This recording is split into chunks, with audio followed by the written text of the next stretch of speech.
इस परंपरा में महिलाओं की देवताओं से शादी कराई जाती है। फिर पुरोहित और ऊंची जाति के लोग उनसे संबंध बनाते हैं। इनके बच्चों के पिता का नाम नहीं होता।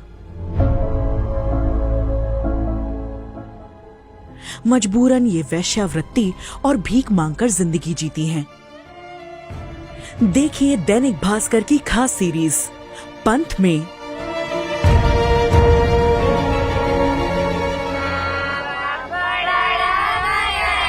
एक ऐसी परंपरा जहां धर्म के नाम पर बच्चियों को मंदिर में दान कर देवदासी बनाया जाता है। देवदासी प्रथा भले ही गैर कानूनी है, लेकिन दक्षिण भारत के कई राज्यों में आज भी ये प्रथा जारी है।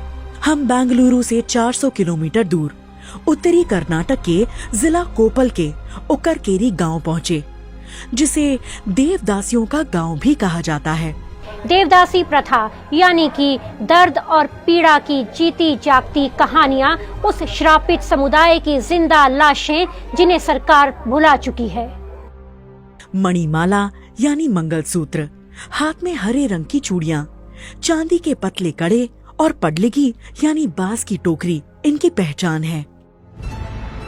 देवदासियों का जिक्र पुराणों में मिलता है। चोल वंश और गुप्त काल में भी देवदासी की प्रथा थी। 6ठी शताब्दी में शुरू हुई इस प्रथा ने 9वीं 10वीं शताब्दी तक भारत में अपनी जड़ जमा ली थी। योनसांग अल बरूनी, अरब यात्री अबू जैद अल हसन जैसे विदेश यात्रियों ने अपने लेखों में देवदासियों का जिक्र किया है। शुरुआती दौर में देवदासियां मंदिर की देखभाल और गर्भगृह के बाहर बने मंडपों में नृत्य करती थीं। आगे चलकर ये प्रथा वेश्यावृत्ति में बदल गई। ऊंची जाति के मर्द हमारे साथ जब तक चाहें शारीरिक संबंध बनाते हैं। एक बार हम प्रेग्नेंट हुए कि दोबारा वो अपनी शक्ल नहीं दिखाते। हमारी किस्मत खराब है कि हम इसे शोषण भी नहीं कह सकते हैं। देवदासी महिलाएं शूद्र होती हैं।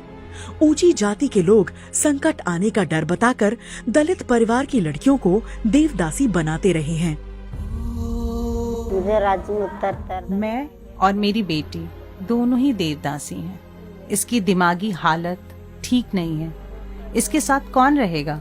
इसलिए मेरी बेटी देवदासी बना दी गई। कम से कम भीख मांगकर जिंदगी तो जी सकेगी। देवदासियों के बच्चों को पिता का नाम नहीं मिलता।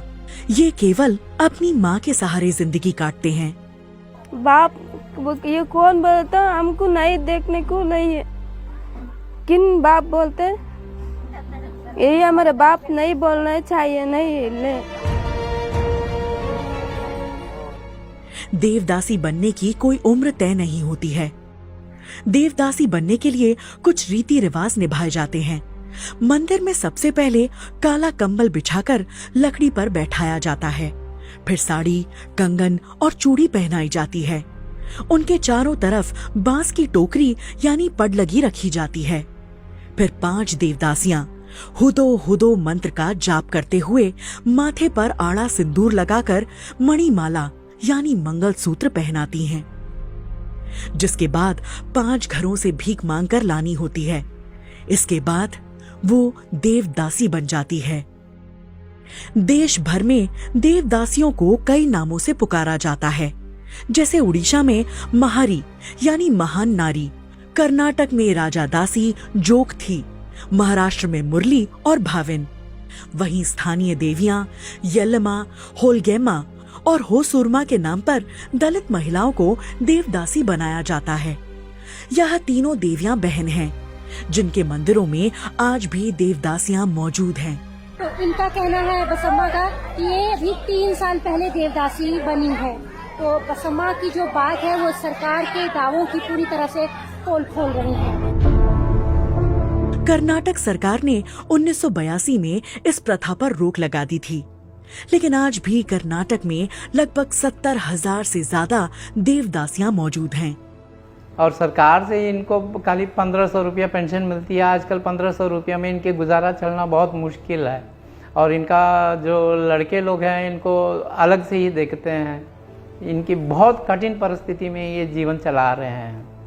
पूर्णिमा की रात देवदासियां देवियों को खुश करने के लिए सालों से मंदिर में पूजा पाठ की रस्में निभाती आ रही हैं। गोद में बच्चे लिए लोगों की खुशियों की दुआएं देती ये देवदासियां खुद के जीवन में खुशियों से दूर हैं।